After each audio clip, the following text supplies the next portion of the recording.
What's going on, guys? Welcome back. Let me go ahead and introduce to you this new product here by Cinetreak. This is the Mixer Live.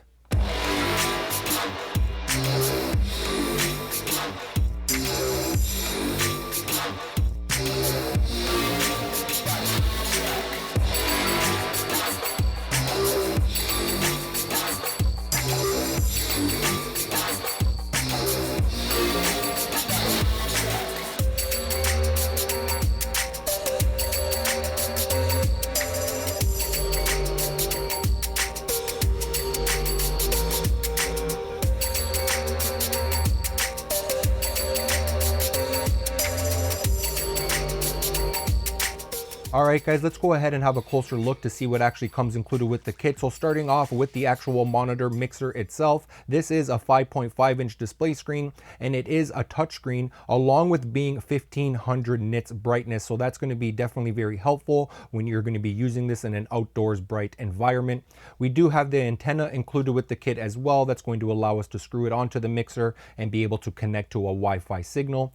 We do also have included a USB-A to USB-C cable, which is going to allow us to connect the mixer switcher to our PC via the UVC output. We do also have this AC/DC adapter, which is going to allow us to actually power the switcher, and included with that AC/DC adapter, we do have this other wall plug adapter that's going to allow us to switch it over here depending on where you're located in the world, so you can plug it into the wall. And finally, over here onto the left hand side, we do have this Mixer Live QR codes. So one of the QR codes is going to allow us to scan it and go to the user manual onto the website, and the other QR code is for any software updates. Why don't we go ahead and get you a little bit more familiar on some of the specs and features about this product. So starting off with a quick overview, the Mixer Live dual HDMI video switcher is a professional grade tool for content creators and live streamers. It features a high quality brightness 5.5-inch 4K HDMI touchscreen, which is actually 1500 nits, which is super bright for outdoors environments. With built-in Wi-Fi, supports IP streaming via RTMP and RTMPS to platforms like YouTube and Facebook and Twitch, with support with vertical and horizontal streaming ideal for Instagram and TikTok. It can also record directly to an SD card up to 32 megabits per second bitrate, and also includes VSCA protocol for PTZ camera. Various transitions and chroma keying, professional filmmaking tools, the brightness control along with the contrast saturation, can also be adding our own custom LUTs, the exposure assist with false color, waveform, zebra, vector scope, and histogram, the filmmaking assist for an example like focus peaking or crosshair or guides or grids, check fields, aspect ratio, and so much more. All right, guys, let's go ahead and get a little bit more familiar with the monitor mixer over here. So starting off towards the back, we do have a bunch of connections over here. So starting off onto the left-hand side, we do have the threads for the antenna, which is going to allow us to connect this device to a Wi-Fi connection. Just next to that, we do have a UVC output, which is going to allow us to connect this device to our PC. Next to that, we do have a PGM output, which is an HDMI connection. So we do have an HDMI output. Next over here into the middle of the device, we do actually have quarter 20 threads for a mounting option, so we can mount this onto a tripod for an example. Just next to that, we do have two HDMI inputs, so HDMI input 1, HDMI input number 2, and it does support up to 4K inputs. And over here to the far right hand side, we do have the DC 12 volt input, which is an option for us to actually power this device with the included AC/DC adapter. If we go ahead and flip the device over here towards the back, you will notice that we do have two slots for MPF batteries. So this device will work with either one MPF battery, or for those long hours of live streaming, we can actually connect two MPF batteries, or as we briefly already talked about, the DC input. So it's nice to see that we have several different power options. We do have this little locking mechanism for the MPF battery.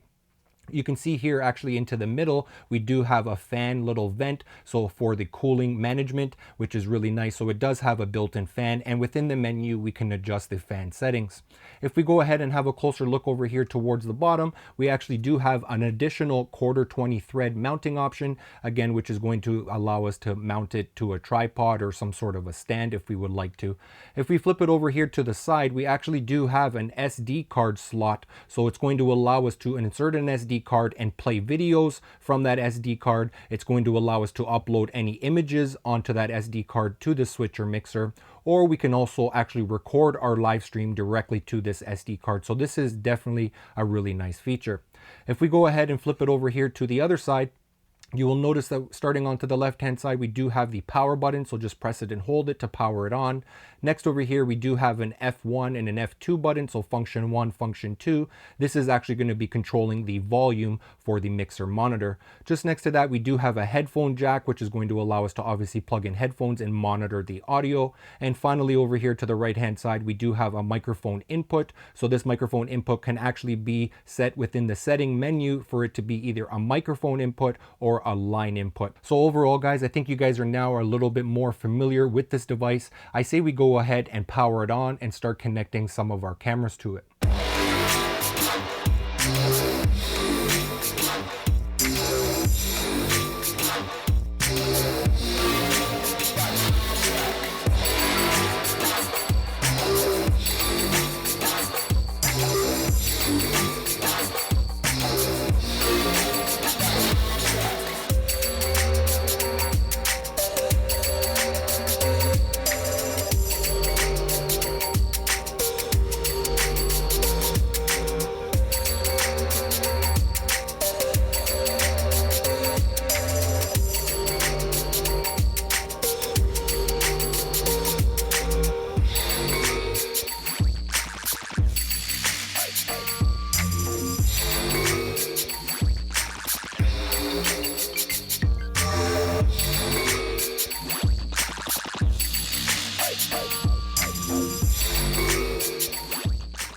All right, guys, let's go ahead and get a little bit more familiar with my setup over here. So starting off with the brains of the whole system, the actual mixer live itself, you can see that I'm taking advantage of the two HDMI inputs over here, which are coming from these two PTZ cameras. These are the Osbot Tail Air, and they do support up to 4K 30 frames per second.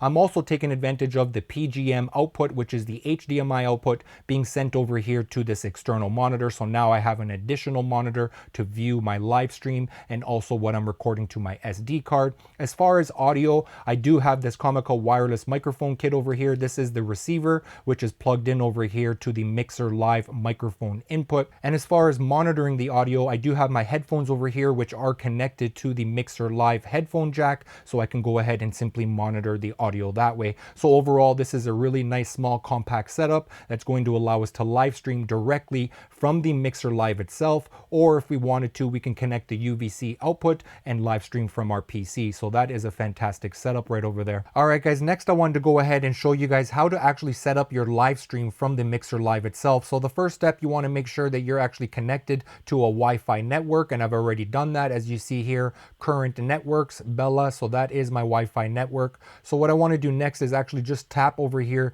towards the time. So just tap on that over here to the top left-hand corner. So over here on this page is where we're going to set up our actual live stream itself by simply scanning this QR code with our mobile phone. So you would just go ahead, get your mobile phone, scan this QR code, and it's actually going to bring you to this server over here, which is going to allow you to enter your server address along with your streaming key. So once you have done that and you press save, the device over here is going to automatically recognize that. As you see, I've already have entered over here my RTMP address, my server address, along with my stream key by just simply scanning that QR code. We do also have the option over here for our streaming frames per second between 24 frames, 30, 50, and 60 frames per second. Also, we can adjust the quality from low, medium, and high. And also we can adjust the settings for the streaming mode. So depending if we're going to be streaming to a platform horizontally or vertically, or even in the square aspect ratio, we can do that, all of that right over here. So once this is all done, you've set up your stream key in the server, etc.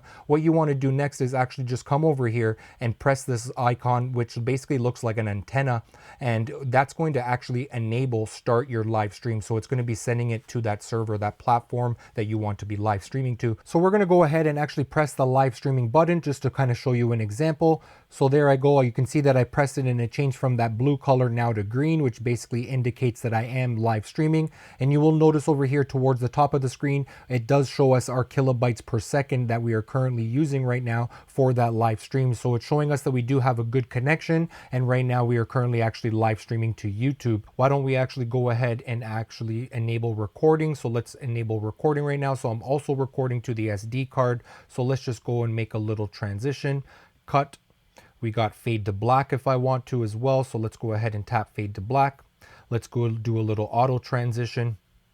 There's a quick little auto transition. Let's do a little wipe one auto. So white from the center, another quick little cut. Let's do an auto, but it's increased the duration of that auto transition. We brought it up to 2.5 seconds or 0.5 seconds. You can see that's much quicker, which actually I do prefer the quicker transition. So again, this is nice and easy to use. We do have a bunch of tools starting over here to the right hand side. We do have the image, so we can adjust the brightness, contrast, and saturation, and the check field, and also load custom LUTs if we want to.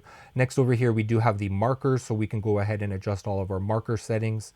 We do have the peaking as well, along with the exposure, so overexposure and underexposure settings like a zebra. We do also have a bunch of presets for false color, as well as the waveforms, RGB, etc., and also vector scope. And here we have the connections for the PTZ camera, so we can actually control this device with the PTZ camera. Starting over here onto the left hand side, we do have the layer as far as the cropping and the display. Next over here, we do have the logo tab, so we can change the size of the logo and also pick different logos that we want to select from, and we can load our own via the SD card. Over here, fantastic feature, the built-in scoreboard, so we have a few different ones to pick from, and we can change the color and the sizing and the color of the text, etc. So that is really nice. And next over here, we do have the option for captions, so we can scan this QR code to get all set up for captions. Over here, as we talked about the transition tab, over here we do have some user presets that we can actually either save or load from the SD card. And finally, as we talked about earlier, the settings over here, the settings tab, which has control of the fan, the brightness, the language, the frames per second and resolution, also the DSK, we can turn it off or input 1 or input 2, and also the mode that we want this monitor mixer to actually be operated in, either the horizontal mode or horizontal mode number 2 or the vertical mode, along with the firmware information over here as well. So overall, it's a really pleasant device to use. Let's go ahead and actually stop that recording. So recording has saved successfully. Let's go ahead and actually stop our live stream by simply pressing this button right over here. And bang, now our live stream is stopped. So hopefully that has helped you guys out on starting off with this mixer live as far as live streaming and being able to connect all of your devices. All right, guys, next I wanted to go ahead and show you guys how to connect the mixer live to your PC via the UVC connection. So here we have OBS, and underneath the sources tab, we want to go ahead and click on this plus icon. And what we want to do is actually add a new video capture device right over here. So let's go ahead and select that. Here we have a page where we can go ahead and rename it if you want. So in this case, we'll call it the mixer live video, and we'll click on OK. All right, so now from the properties tab over here underneath devices, we want to go ahead and select this and look for the mixer live as the option over here as the device. So here it is listed, mixer live. Bang, here we go. We clicked on it, and now you can see that we have this video image coming through already. So we do have a couple of other options over here as far as resolution and frame rate, etc. But for now, we're just going to leave everything to default. So go ahead and press OK. And bang, here we have the video source coming through from the mixer live. And I have the actual mixer live just over here to the side. Why don't we go ahead and do a quick little transition cut between my other input. So here we go. I just pressed the cut button over here. Here's a quick little auto transition. All right, so let's go back to this view over here so you guys can have a little bit of the behind the scenes. So next, what I want to go ahead and show you how to add the audio from the mixer live. So we've added the video as you guys just saw, but now we want to add the audio input into OBS over here via the mixer live. So what we want to do, again, come underneath sources, and in this case, press the plus icon one more time. And over here towards the top, we do have audio input capture. So let's go ahead and select that. So let's rename this to mixer live audio. All right, let's click on OK. And here we have underneath the properties tab, underneath devices, we want to go ahead and find the mixer live interface over here. So right over here, it is listed as digital audio interface mixer live. This is the one that we want to go ahead and select, and now go ahead and click on OK. So looking over here towards my audio mixer, you can see that now I have two microphones and you probably hear like an echo. And now we're back listening to my PC microphone, which is a dynamic microphone. So again, I do have nice audio controls over here, along with now the video controls that I can switch between both of my different inputs. So instead of live streaming from the mixer live itself, now I can live stream from OBS. So everything that I'm showing you guys today in this video regarding the OBS setup, it's going to work similar to other softwares, for an example like vMix or Teams or any other kind of platform that you want to use for live streaming. Same idea, you want to add it as a video capture device and also add the audio if you want to use the audio from the mixer live. Well guys, it looks like we reached that time of the video to give you my overall thoughts and opinion of the mixer live. If you guys cannot tell already throughout the course of this video, I'm definitely very impressed with the build quality and also the functionality and also the ease of use. It definitely feels like an all-in-one multi live streaming video switcher, along with just in general a nice monitor, which is very nice to see. 1500 nits, again with the two HDMI inputs, also with the HDMI output, the fact that we can connect it to our PC and also connect to via Wi-Fi, the SD card recording, also all of the controls and features that we have here into the menu, and along with all the audio controls as far as plugging in a microphone or a line in, or also headphones, and also the different powering options with the 2 MPF batteries or also the DC input. So overall, I'm very impressed with this device. Do I think this is worth it? Something that you may consider for your live streaming, broadcast, or even sports events? 100%. And talking about sports events, the scoreboard over here is fantastic. The fact that we can adjust the score, the look, the logo, the images, the background, the chroma key. This is really jam-packed with so many features, guys, for everything that is included, jam-packed, and not to mention the vertical live streaming to Instagram and TikTok is just fantastic. I do not own a device that can do all of these things, so I have been definitely impressed with it. Obviously, guys, we're not able to cover every single thing within the menu and settings throughout the course of this video, so if you do want to know more information specifically about maybe the device itself and all the menus and settings and live streaming, definitely let me know down in the comment section down below. I do appreciate you guys watching. Hopefully you guys have learned something along the way, and I'm looking forward to seeing you guys on the next video. Till next time, peace.